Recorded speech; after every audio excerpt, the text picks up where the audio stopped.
So if we had to draw like a structure like hexane, it has 6 carbons. So I say an easy way to do it is just to draw it in a zigzag fashion. So that works well for the sp3 hybridized carbon, as well as the sp2 hybridized carbon, as well as but it's different for your sp hybridized carbon. So when I say a carbon is sp3 hybridized, right? This is what I mean by that. So an sp3 hybridized carbon, all I'm saying is that the carbon is, if you draw a rough sketch, say a structure of, say, methane, right? It means that the carbons are single bonded, and they're spaced out in a, what in terms of the Vesper theory, that would be like a tetrahedral type geometry. You guys remember that from the Vesper theory?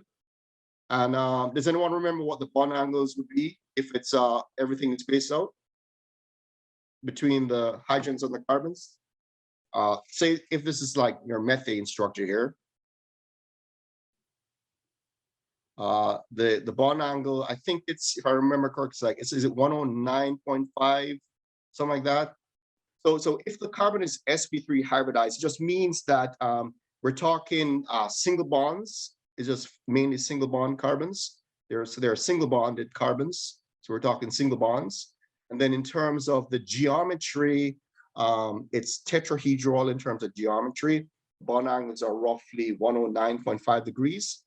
And that is an sp3 hybridized carbon, all right? So for an sp2 hybridized carbon, it's like the structure in the middle here, right? So you could have like, it has a double bond. So you could have a structure where, let's look at, say, let me give you a different structure. Let's say acetone. So acetone it's what's in nail polish remover. So carbon, if the carbon is sp2 hybridized, it means that there is a double bond present. So you must have a double bond if it's sp2 hybridized, right? And in terms of the bond angle, the bond angles are roughly 120 degrees. Is that correct? I believe, right? So all the bond angles here are roughly 120 degrees apart.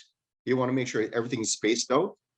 And then also in terms of the geometry based on the Vesper theory, it would be like a trigonal planar.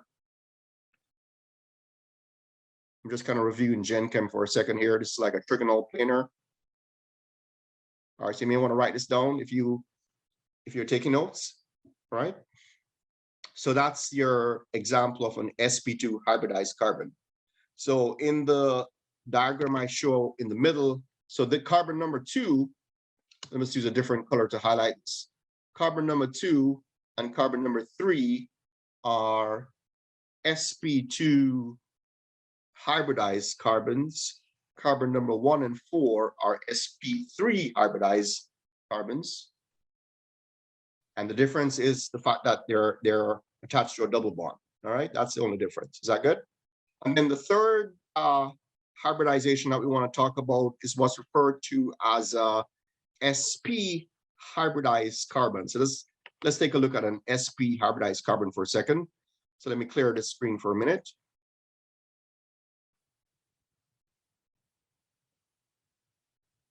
So an example of an sp hybridized carbon is the structure on the right, right? So let me just redraw the structure so you can see what I'm saying clearly. So let me redraw the structure showing the carbons so you can understand what I'm saying. So this carbon, like carbons 2 and 3, are sp. So we're looking at third example. So we're looking at sp hybridized carbons, and the reason why they're sp is that typically these are carbons that have triple bonds, right? So when you see triple bonds, those are sp hybridized carbons typically. And in terms of the bond angle, the bond angles are typically, it's kind of typically 180 degrees in terms of bond angles. So these molecules are preferred to be as a linear, like straight chain, right? So that's your sp hybridized carbons, right? All righty. So let me kind of clear the screen for a little bit. Let's just stay on this page for a little bit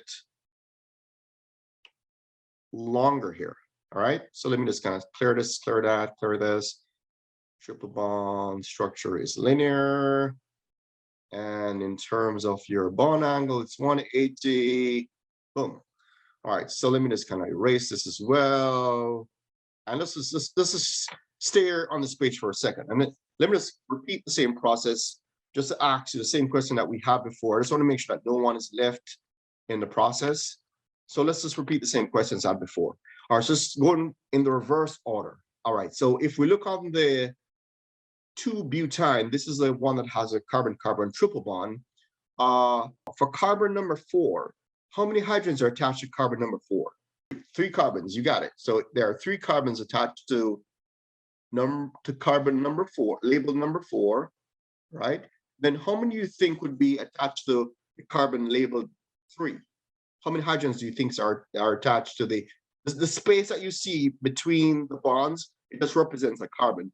How many hydrogens do you think are attached to the carbon that's labeled 3 here? So it would be 0, because we already, the triple bond means that there's 3 bonds. And then if we go to the right of that, there's a 4th bond. So that means that there's no more space available to add another bond. So the number of hydrogens are 3003. Check. Perfect. Good job. And if we shift to the second compound, to compound in the middle, how many hydrogens are attached to this carbon labeled 2 in the middle, for the middle compound? Let me circle the one I'm talking about for this compound here. How many hydrogens are attached to position 2 on the structure here? There's only 1 space available for a hydrogen, and likewise there's only 1 for position 3. And then for both 1 and 4, how many hydrogens are attached? And that's it. It's 3. For the compound on the left, right? How many hydrogens are attached to carbon labeled 2? 2. Excellent. And then for 3, position 3, how many hydrogens are attached? Perfect. And for 4, you got it. And for 5, you got it. And for 6, perfect. Got it. So that's all I'm asking you guys to be able to do, just to see any bond line structure and say, boom, I know how many hydrogens are attached to each carbon. And that's the exercise for today, guys. All right. So in terms of practice, I just want you guys in your textbook, Skill Builder 2.2, just practice just drawing the bond line structure and just identifying the number of hydrogens that are attached to each carbon.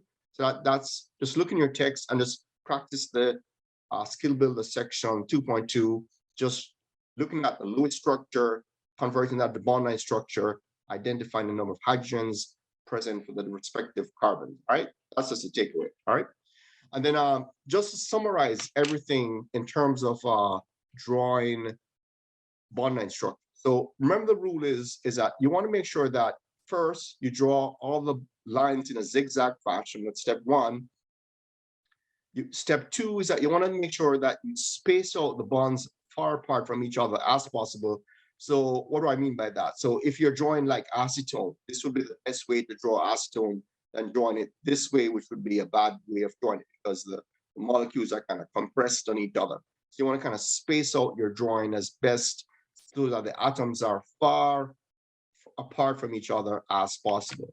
And then another thing that's important to note is that when you draw your bond line structure, just know that the direction is irrelevant, because I could draw it like a zigzag and I could draw it down. But remember that these are the same molecule, so you have some flexibility in terms of how you want to draw that structure. All right, so that's, just be aware of that.